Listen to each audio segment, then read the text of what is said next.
פרשה בארבע, אקטואליה בפרשת השבוע, עם הרב אהרון לוי. שלום לכם. רב חיים גרוס, זיכרונו לברכה, היה מאלו שהכירו בחשיבות העצומה של תנועת התשובה לעם ישראל, ולכן הוא גם היה מהתורמים היותר גדולים של תנועת ערכים, שמובילה את עולם התשובה כבר 40 שנה. כשהוא חיתן את ביתו האחרונה, הוא התקשר למנהל ערכים, הרב יוסף ולס, וביקש ממנו שיגיע לחתונה. עד היום הוא אמר לו, לא הגעת לחתונה של אף אחד מהילדים שלי, אבל זו הבת האחרונה שאני מחתן, ואני מבקש שתגיע. זאת תהיה זכות בשבילי. אני מוכן להגיע, אמר לו הרב ולס, אבל בתנאי שתתרום סמינר של ערכים בארצות הברית לעוד 200 משפחות שיחזרו בתשובה, ואנחנו נערוך את הסמינר בסמיכות לחתונה. ככה, לך תהיה מתנה לחתונה של הבת שלך. לי יהיה סמינר שבשבילו תהיה לי סיבה להגיע לחתונה של הבת שלך. וכך, גם כל צוות המרצים שהשתתף בסמינר, השתתף בחתונה של הבת שלך. העסקה נסגרה והסמינר התקיים. אחרי החתונה ביקש רב חיים גרוס מהרב ולס ומצוות המרצים, שישארו כבר לשבת 7 ברכות. בסעודת שבת ניגש רב חיים גרוס לרב ולס וביקש ממנו לספר לציבור את סיפור החיים המרתק שלו ואת הצורה שבה הוא חזר בתשובה, אלא שהרב ולס סירב. אני לא איש של דיבורים, הוא אמר לו, בשביל זה יש כאן מרצים, אני איש של מעשים. אלא שהרב גרוס התעקש. אני בכל זאת מבקש שתעמוד ותספר לציבור על הסבא הצדיק שלך שעולם התשובה אולי לא יודע, אבל הוא חייב לו את חייו. ואם זה יעלה לי עוד סמינר, יש לך. הרב ולס עלה לבמה וסיפר על הסבא הצדיק שלו, רבי שרגא פייבל וינקלר, השם ייקום דמו, שביום האחרון לשואה פנה אליו קצין גרמני שהחזיק ביד נקניק מבשר חזיר ודרש ממנו בפני כולם או לאכול ממנו או למות, רגע לפני השחרור.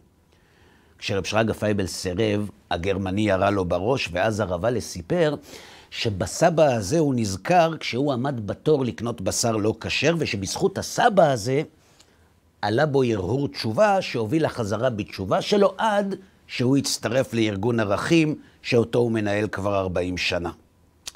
כשהרב ולס סיים את הסיפור, קם הסבא של החתן, הרב רובין, ובפני כולם, כמו בחקירת משטרה, התחיל לשאול את הרב ולס שאלות על הסבא שלו. איך קראו לו, איך הוא היה נראה, מאיזו עיירה בהונגריה הוא הגיע, ואז, אחרי כמה שאלות, הסבא של הכלה התיישב והתחיל לבכות. אתם אולי לא מאמינים לסיפור הזה, הוא אמר לציבור שהיה סביבו, אבל הסיפור הזה אמיתי מתחילתו עד סופו. אני הייתי שם, הכרתי את רב שרגא. הסבא הזה ראוי שזה יהיה הנכד שלו, הוא אמר. כשאני ירדתי מהבמה, סיפר לי הרב ולס, הייתה התרגשות גדולה. כשעברתי ליד המחיצה, פנתה אליי הגברת גרוס, האמא של הכלה, והודתה לי על הדברים המרגשים, ושאלה אם גם אבא שלי מהונגריה או רק אמא שלי. כשאמרתי לה שאבא שלי מגיע מפולין, היא שאלה מהיכן. כשאמרתי לה שהוא מגיע מעיירה קטנה בשם פאביניץ, היא התחילה לרעוד. מפאביניץ? גם אבא שלי משם, ומיד היא רצה לקרוא לאבא שלה שכבר היה מבוגר מאוד. ואז, כשהסבא של הכלה שמע מהרב ולס שהוא בנו של יהודה אריה ולס, גם הוא ביקש כיסא. אתה יודע, הוא אמר לרב ולס, אבא שלך ואני למדנו באותו תלמוד תורה, באותה כיתה, וסבא שלך, חיים יוסף ולס, שעל שמו אתה נקרא, הוא היה הרבי שלי. אתה מאמין שזה קרה? אהרון שאל אותי הרב ולס, מה הסיכוי שיתרחש אירוע הזוי שכזה? אני, שבכלל לא רציתי לדבר, דיברתי. ואז התברר שבאותו אולם יושבים מי שלמד עם סבא שלי מצד האבא, ומי שהיה עם סבא שלי מצד האמא, ושניהם מחותנים דרך הבת של אחד מעמודי התווך של עולם התשובה שאותו אני מנהל. מה הסיכוי שזה יקרה? 0, נכון? וזו בדיוק השאלה שלי, אהרון. למה דווקא לי קוראים כל הדברים האלה? אנשים כבר לא מאמינים לסיפורים שלי. סיפור אחד, בסדר. 2, גם בסדר. אבל כל כך הרבה סיפורים ואצל אדם אחד, אתה יכול להסביר לי איך זה קורה? את האמת אמרתי לו, אני לא יודע, אני גם לא הכתובת לשאלה הזאת. אני, גם אם מאוד הייתי רוצה לזכות לסיפורים כאלה, לא קראו לי אפילו אחד. ואתה יודע מה? כששאלתי פעם את אבי מורי, למה יש כאלה שיש להם כל כך הרבה סיפורים כמו שלך, ולמה יש כאלה שאין להם כמעט כלום כמו שלי, הוא ענה לי שתי תשובות. את התשובה הראשונה אני אומר לך בהזדמנות, אבל השנייה הוא אמר כתובה בפרשת השבוע. בפרשת חיי שרה, התורה מתארת איך אברהם מבקש מאליעזר לצאת לחפש שידוך ליצחק בחרן, ואת הניסיון שאליעזר עורך ליד המעיין, שנאמר, ויאמר, השם אלוהי אדוני אברהם, אקרנה לפניי היום ועשה חסד עם אדוני אברהם. הנה אנוכי ניצב על עין המים, ובנות אנשי העיר יוצאות לשאוב מים, והיה הנערה אשר אומר אליה, תינה קדך ואשתה, ואמרה, שתה וגם גמליך אשקה, אותה הוכחת לעבדך ליצחק, ובעדה כי עשית חסד עם אדוני. וכאן אמרתי, עולה שאלה גדולה.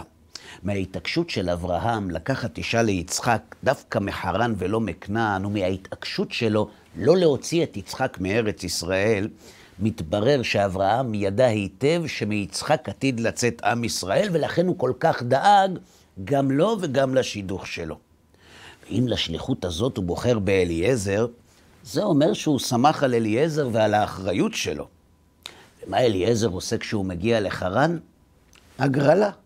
מי שתאמר שתה וגם גמליך אשקה, זאת תהיה האישה של יצחק. נראה לך אחראי, הרי אפילו אדם רגיל לא היה מחליט כך עם מי הבן שלו יתחתן. והתשובה פשוטה, והיא מופיעה בפסוקים שכבר קראנו. אין ספק שאליעזר ידע והכיר בחשיבות השליחות שלו, אלא שהוא גם ידע שאם זה תלוי רק בו, אין סיכוי שהוא יצליח. איך הוא ימצא שידוך ליצחק אבינו? איך הוא יכול לקחת על עצמו את האחריות הזאת? לכן הוא התייאש מראש ופנה לקדוש ברוך הוא שיעזור לו בזכות אברהם אבינו. אני צריך למצוא אישה ליצחק, הוא אומר לקדוש ברוך הוא, אלא שלי אין את היכולת למצוא אותה לבד. אבל אם זה בזכות אברהם, אם זה בזכות אברהם כבר לא צריך כלום. הכל יקרה בין כה וכה בהשגחה פרטית, ולכן אין צורך להתאמץ. אליעזר לא התאמץ לא כי הוא לא היה אחראי, כי הוא ידע שהוא לא מגיע לחרן כאדם פרטי, אלא כאדם שמחפש אישה שממנה עתיד לצאת עם ישראל, ולכן הוא היה כל כך בטוח שבזכות אברהם הקדוש ברוך הוא כבר יזמן לו את מי שמתאימה ליצחק. לכן יש כאלה שחווים סיפורי השגחה בלתי נתפסים, אמר לי אבי, וזה לא בגללם. זה בגלל שהם לא אנשים פרטיים, בגלל שיש להם תפקיד, ושבזכות התפקיד שלהם הם חווים את ההשגחה המופלאה בדיוק כמו אליעזר. אתה, אמרתי לרב אלס, הרי לא אדם פרטי. השם בחר בך להוביל את תנועת התשובה, שגם אם אוהבים אותה וגם אם לא, היא אחת התופעות הרחבות והמשפיעות ביותר במדינת ישראל בעשרות השנים האחרונות. אז קל וחומר. אם מי שרק בגלל העם שעתיד לצאת מיצחק זכה לחזות בפלאי ההשגחה, מי שההשגחה העמידה אותו בראש המחנה שעתיד להביא את הגאולה לא יזכה. זה יפה, אמר לי הרב אלס, אבל מה הייתה התשובה הראשונה של אבא שלך? הוא הסביר לי, אמרתי לו, שמי שמתאמץ לחפש את ההשגחה, גם כשקשה למצוא אותה, ההשגחה משקיעה בו. ומי שלא מחפש אותה כשקשה, הוא לא יראה אותה גם כשקל.